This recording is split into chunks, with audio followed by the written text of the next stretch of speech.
What's up, Worldwide Fam? It's your man, Omar S. for the West Coast Wave on Library and for YouTube. This is from the nytimes.com. I'm on the street, so if you hear some cars zooming by, I'm sorry. But I thought this was so important. This is terrorism. This is our war. This is our war of terror. I don't even call it war on terror anymore. Our war of terror. At least 37 million people have been displaced by America's war of terror. Or, like the New York Times, war on terror. A new report calculates the number of people who fled because of wars fought by the United States since September 11, 2001. I just thought it was fitting since Friday's 19 years after this world, got completely changed by the war of terrorism. In this picture, a Somali woman carried wood to make a shelter in a camp for internally displaced people in December 2018. Look at that. It's what we do. It's what we do with our tax dollars. By John Ismay, September 8th, 2020. Of course, today is September 9th. It's 8:37 p.m. West Coast.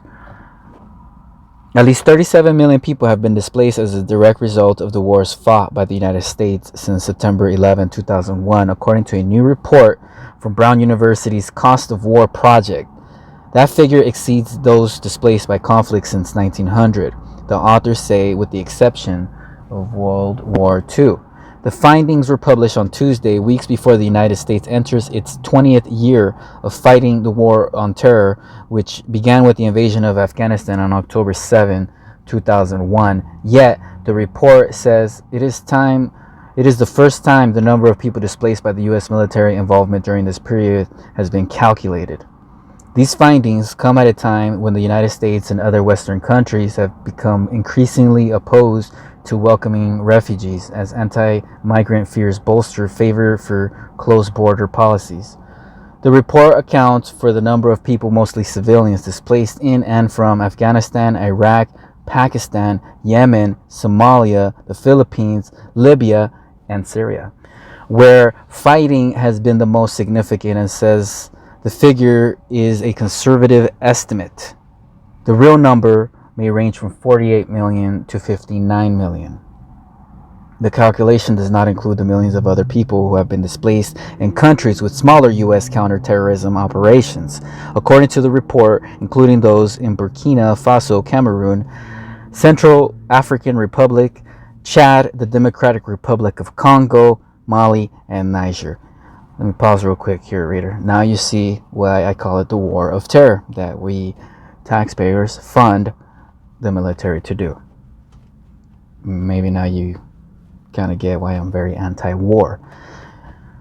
This has been one of the major forms of damage, of course, along with the deaths and injuries that have been caused by these wars, said David Vine, a professor of anthropology at American University and the lead author of the report. It tells us that U.S. involvement in these countries has been horrifically catastrophic, horrifically damaging in ways that I don't think that most people in the United States, in many ways myself included, have grappled with or reckoned with, or even in the slightest terms.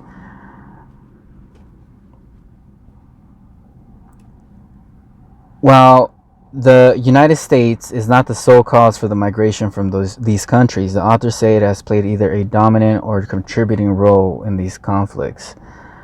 People fled their homes for all the reasons common in armed conflict, such as aerial bombing and drone strikes, artillery fire and gun battles that destroy housing and neighborhoods, as well as death threats and large-scale ethnic cleansing, according to the report. Fighting, which in some countries has gone on for nearly 2 decades, has eliminated many jobs, businesses, and entire industries, threatening people's ability to provide for themselves. In many instances, the wars have removed access to food and water resources, hospitals, schools, and other local infrastructure, making daily life unsustainable. In Somalia, 46% of the population has been displaced since American forces once again entered combat there in 2002. Hundreds of thousands has sought refuge in neighboring countries in the last 18 years, and for the last decade, U.S. warplanes have routinely dropped bombs and fired missiles on the terror group Shabab. While the Pentagon has been slow to acknowledge killing civilians in those strikes, it recently admitted to having done so for the third time after reporting by Amnesty International. The report from the Cost of War Project also estimates the number of people who have returned to their home countries or regions, 25.3 million, though that number includes children born elsewhere to refugee parents. Some of those returning are victims of involuntary deportation from their host countries, and others return only to encounter more of the same violence that they once fled. After previous wars, the United States at times accepted large numbers of refugees from the countries in which it fought. Following the Vietnam War, the United States admitted approximately 1 million Southeast Asian people as war refugees, some of whom lived temporarily in camps on Guam and on the Marine Corps base in Camp Pendleton in Southern California. More recently, refugee admissions have dropped considerably. Data from the State Department show a sharp downturn in the number of refugees admitted to the United States immediately after Donald Trump took office.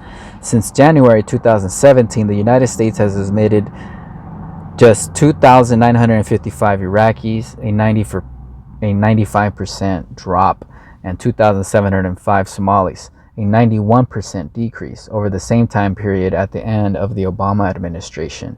To tally the displaced, scholars from the American University collected data from the United Nations High Commissioner for Refugees and Internal Displacement Monitoring Center, among other groups that track displacement figures.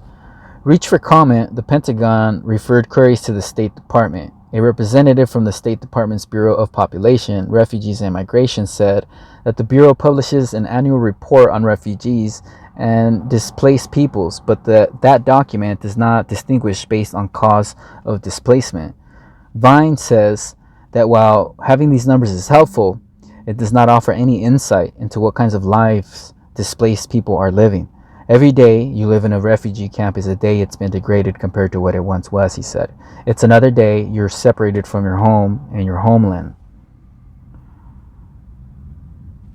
John Ismay is a staff writer who covers armed conflict for the New York Times Magazine. He is based in Washington and is a former Navy explosive ordnance disposal officer. That's his Twitter, I suppose. John Ismay, at John Ismay. So, dear reader, let me know what you think, what's your take. It's at least 37 million people have been displaced by America's war on terror. Key takeaways. Let's go back to the statement where it says it's a conservative estimate. It says the figure's a conservative estimate. The real number may range from 48 to 59 million people. That's your tax dollars at work if you pay taxes here in the United States, federal income taxes, that is. And that's not even including all the people in Honduras from 2009, all the people from Venezuela. So they just totally just focus on the Muslim Arab countries, African nations.